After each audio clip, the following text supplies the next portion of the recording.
this short series on the last words of Jesus on the cross.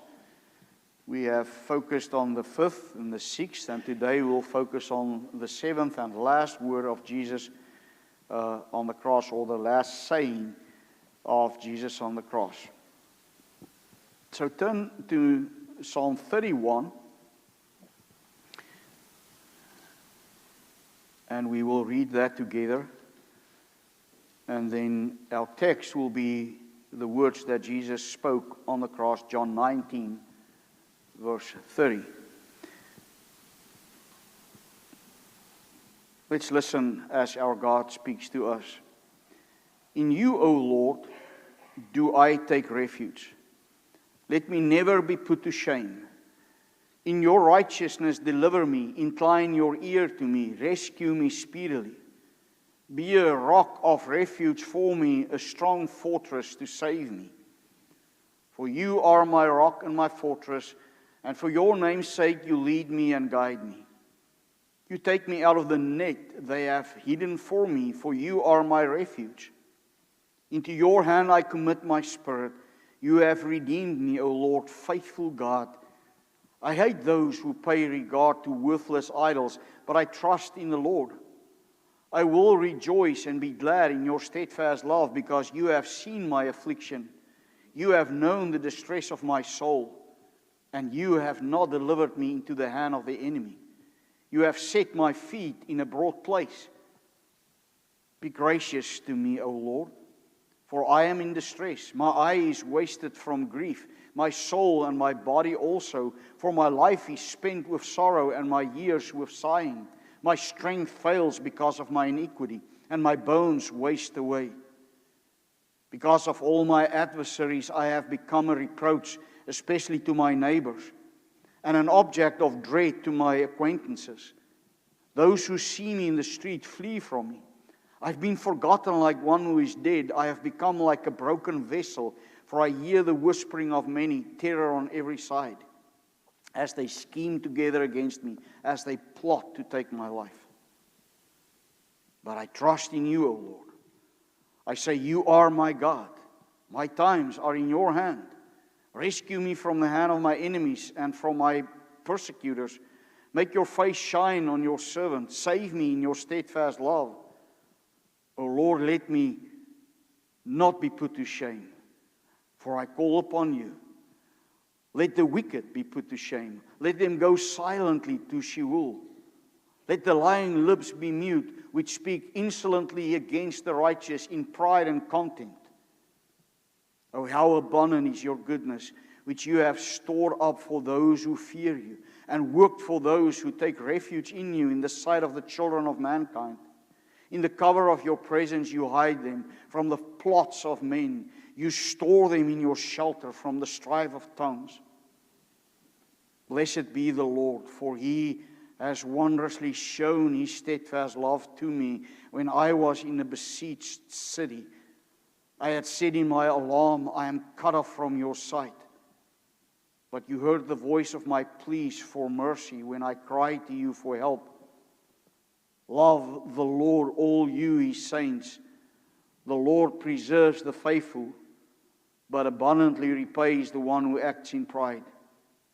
Be strong, and let your heart take courage, all you who wait for the Lord.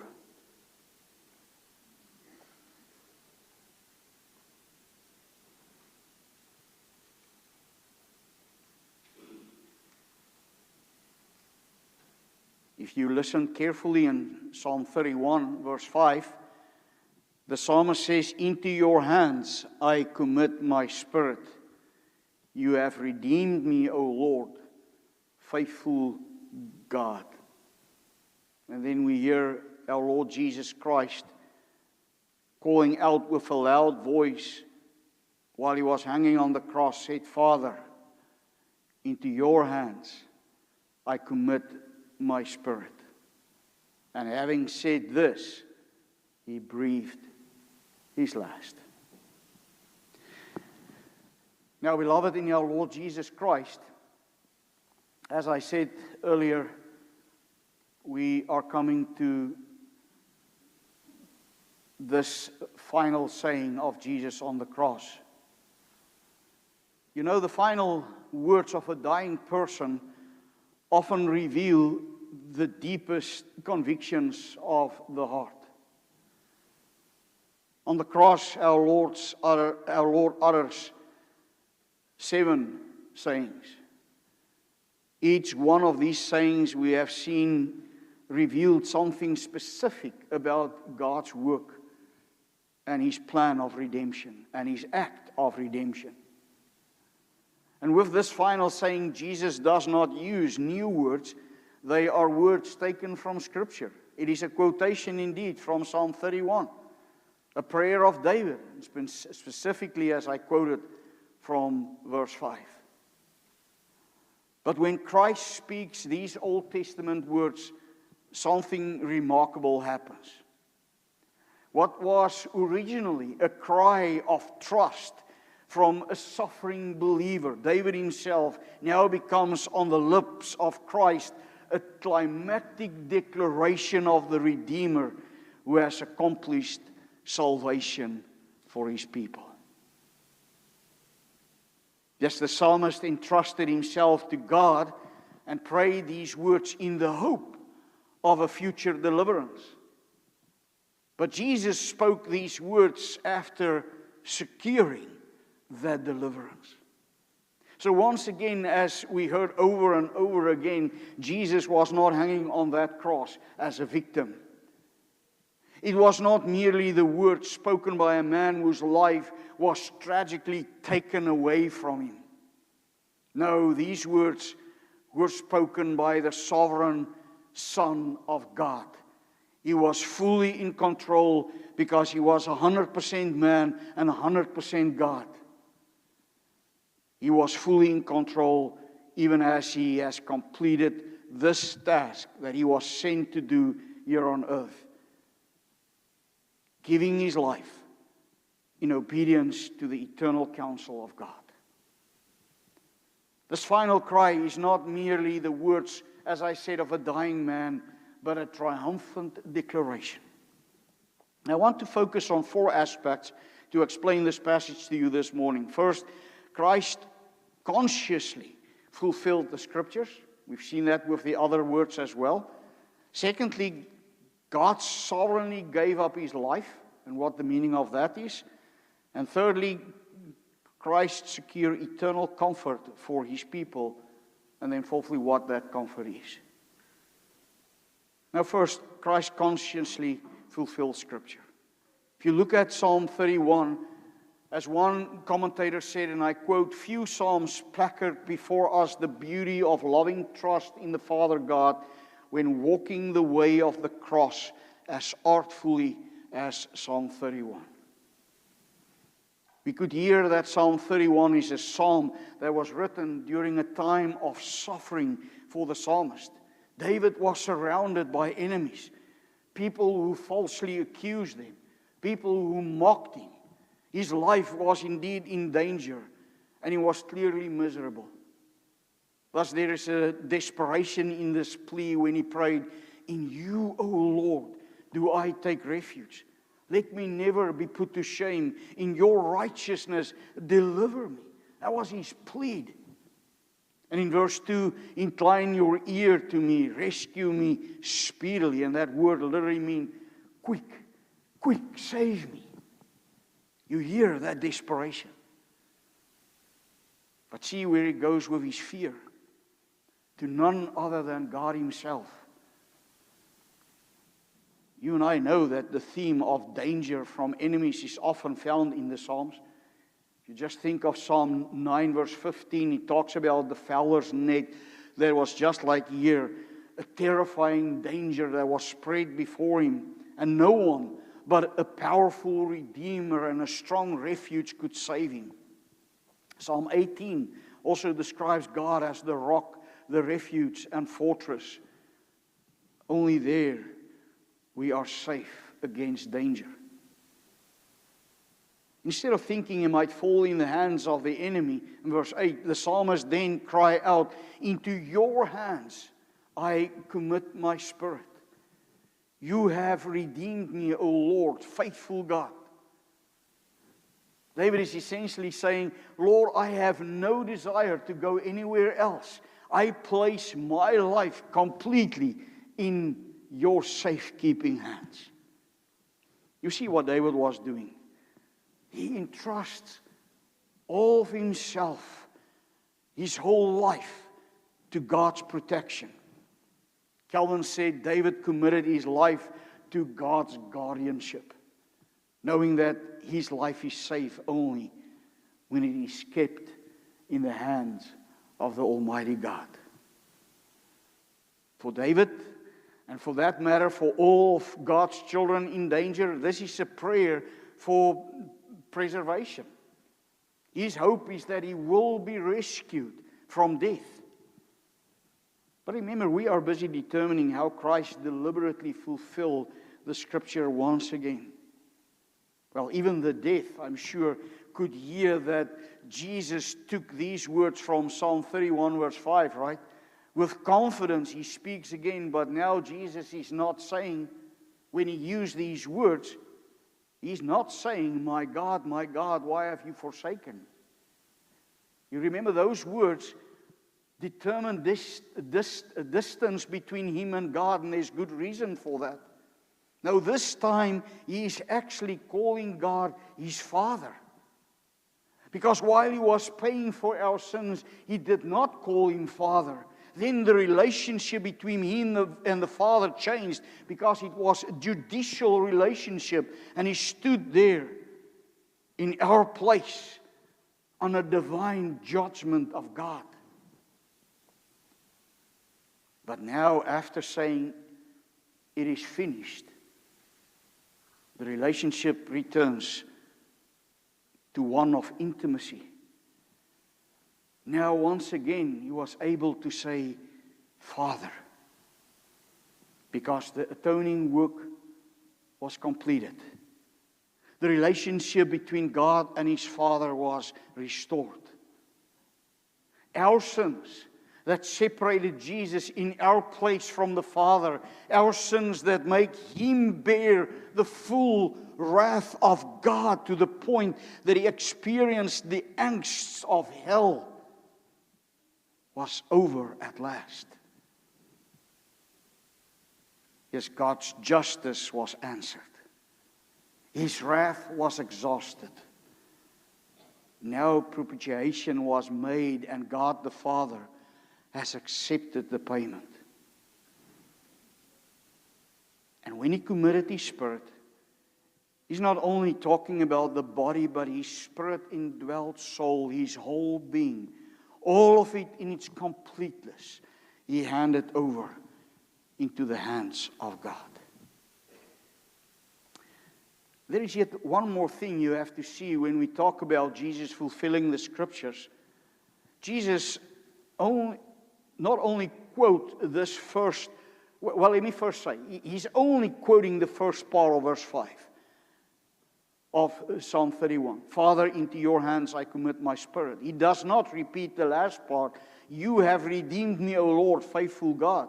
Why? Because Christ himself is the one accomplishing the redemption.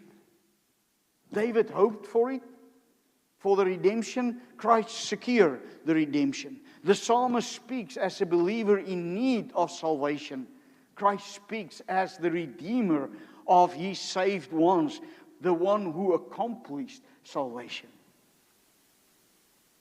So see again this morning the beauty of Jesus fulfilling the Scriptures. He's actually doing more than that. More than just fulfilling it. It is not that David, if you think about it, merely voiced his trust in the Lord and then Jesus came and fulfilled it. No, Jesus is really the author of even the faith of David, because he's the beginning and the end of our faith. So without the Spirit of Christ as the eternal Word of God, David was not even able. He would not have been able to speak these words that he wrote down centuries earlier. You see, so Christ was not merely quoting the Scriptures. He was interpreting it. He was fulfilling it. In and through him, the shadows became clear, became substance. What was only hope became fulfillment. That is what our Lord Jesus Christ did. And then secondly, we said we need to look at the fact that Christ sovereignly gave up his life. John says in 19 verse 30, in the second part, and he bowed his head and gave up his spirit. But Luke records an interesting detail in Luke chapter 23:46. There we read, and Jesus, crying out with a loud voice, said, Father, into your hands I commit my spirit. You see, first, Jesus did not whisper these words in his agony and the pain that he had. You remember we said what the influence of that crucifixion on someone's body was. It was indeed even difficult to speak. No, here we hear he cried it out with a loud voice. It is as the Savior wanted all those around him to hear these words. And those words indeed just echoed right through the centuries to us. Because at that point, perhaps those around the cross thought he was conquered. God has indeed forsaken him. All is lost. What's going to happen with our hope on an earthly king now that will save us from the Romans? Apart from the fact that that was a mistaken thought, because they did not truly know who Jesus was. He was not merely giving up. This was a declaration from the King of Kings once more. And when he said, in your hands I commit my spirit, he once again proves that he is fully and sovereignly in control. No one has taken his life away from him. He was not like the psalmist who prayed to be delivered from death, hoping that God would do that. No, Jesus himself delivered up his spirit at the time of his own choosing. And only when he was ready, only then death came.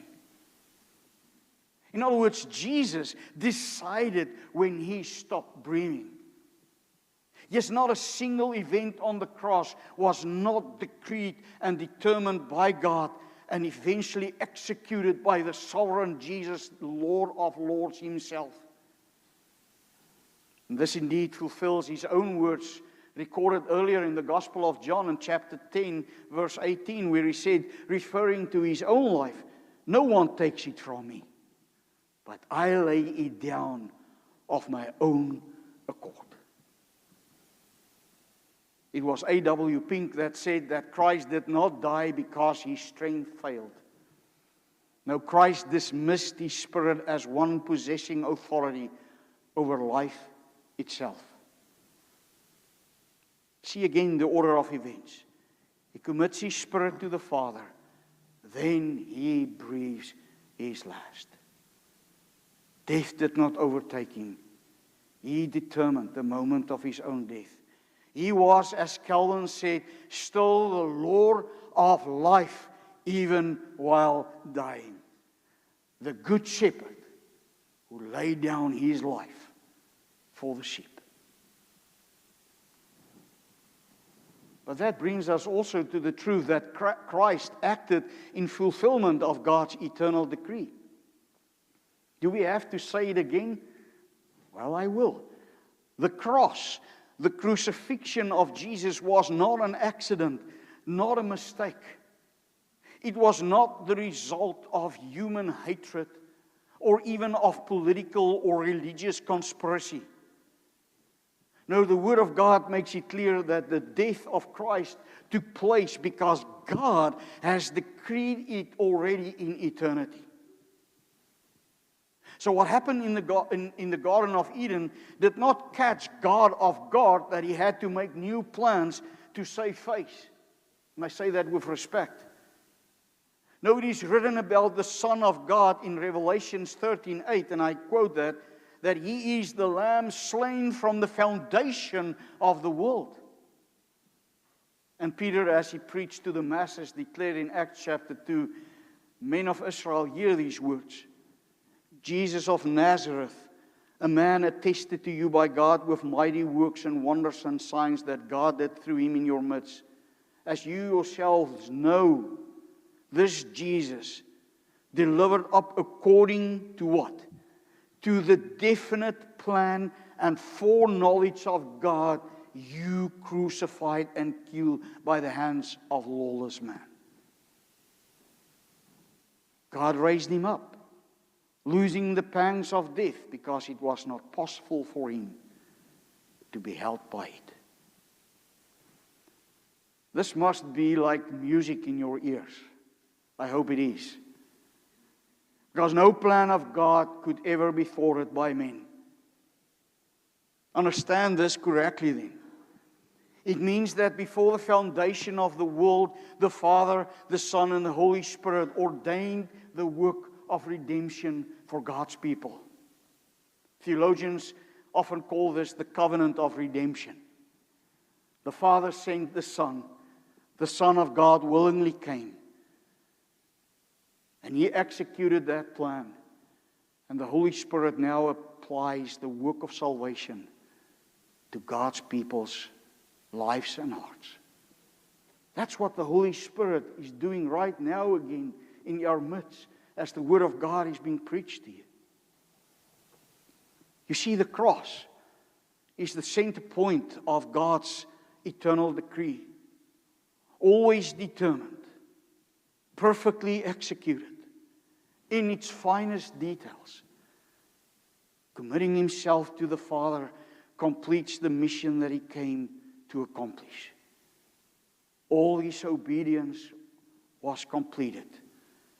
The sacrifice was once and for all offered to never be repeated again. Completed redemption. Now, what is the comfort for you and me? Because the final word of Christ gives us profound comfort in life and in death. The pattern is set. Because God committed His Spirit to the Father and so entrusted Himself to the Father, you and I who are in Him through faith can do the same.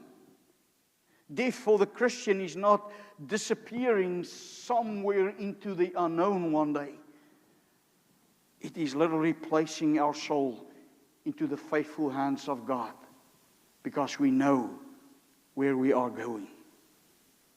Think about the words of Stephen in Acts chapter 7 when he was stoned to death. He said, "Lord Jesus, receive my spirit." No doubt about it. He knew. Why? Because of Jesus.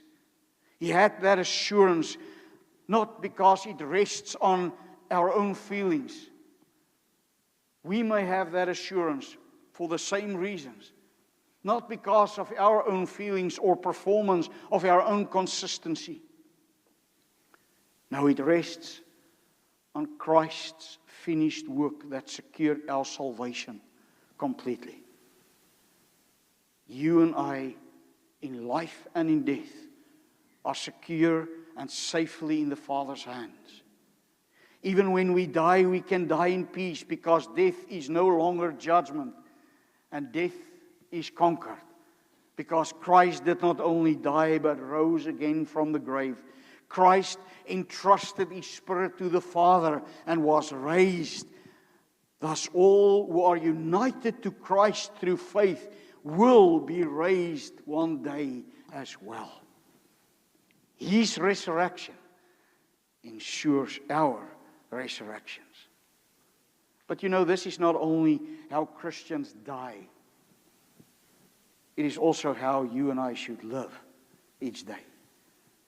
Every day we are called to say, "Into your hands, Lord, I commit my plans, my fears, my suffering, my future." Because that is the essence of faith, right? Trusting God in all things.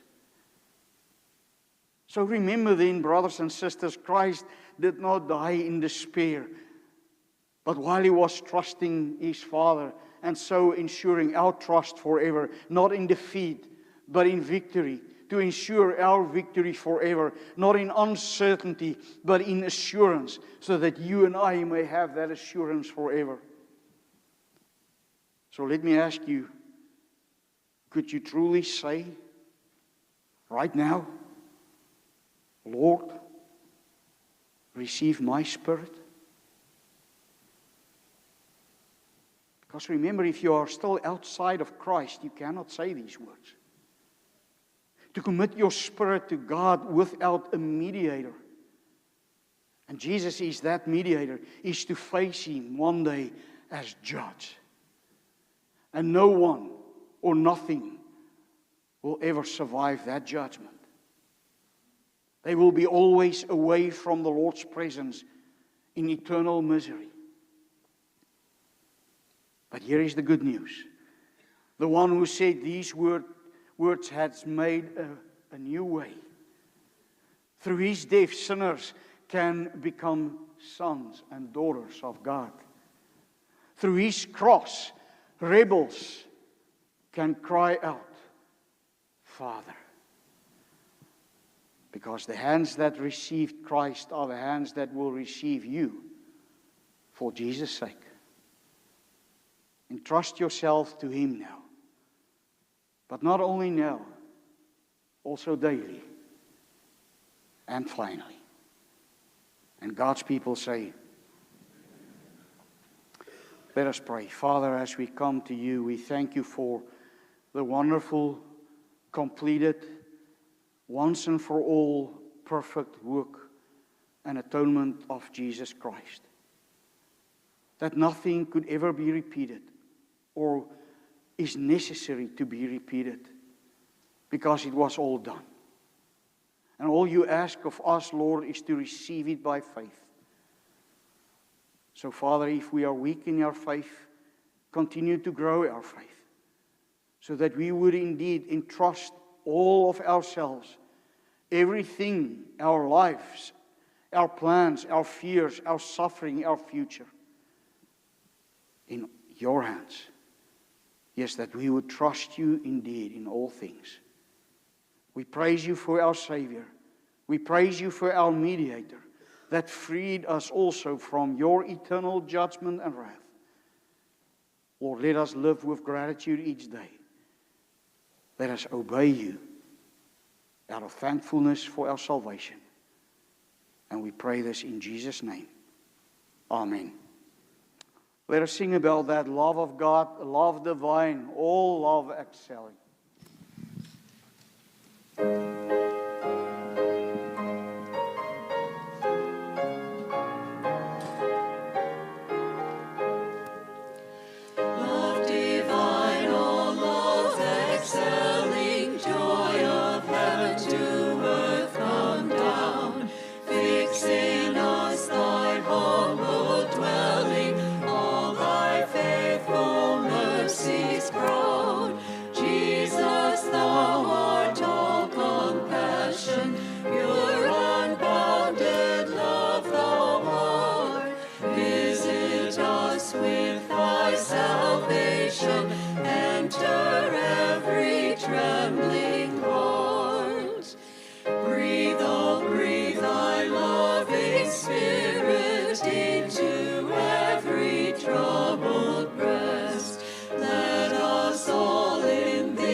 Take away our love of sin.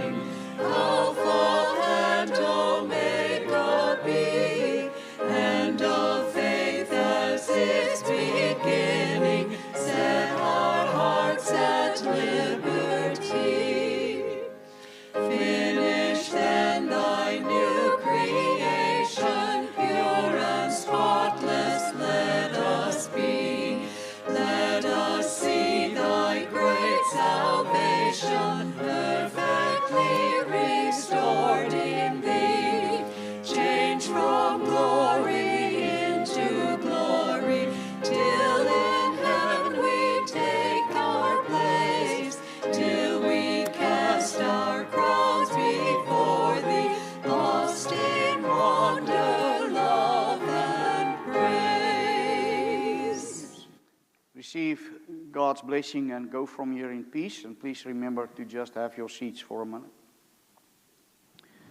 Grace to you and peace from Him who is and who was and who is to come. And from the seven spirits who are before His throne, it's the Holy Spirit.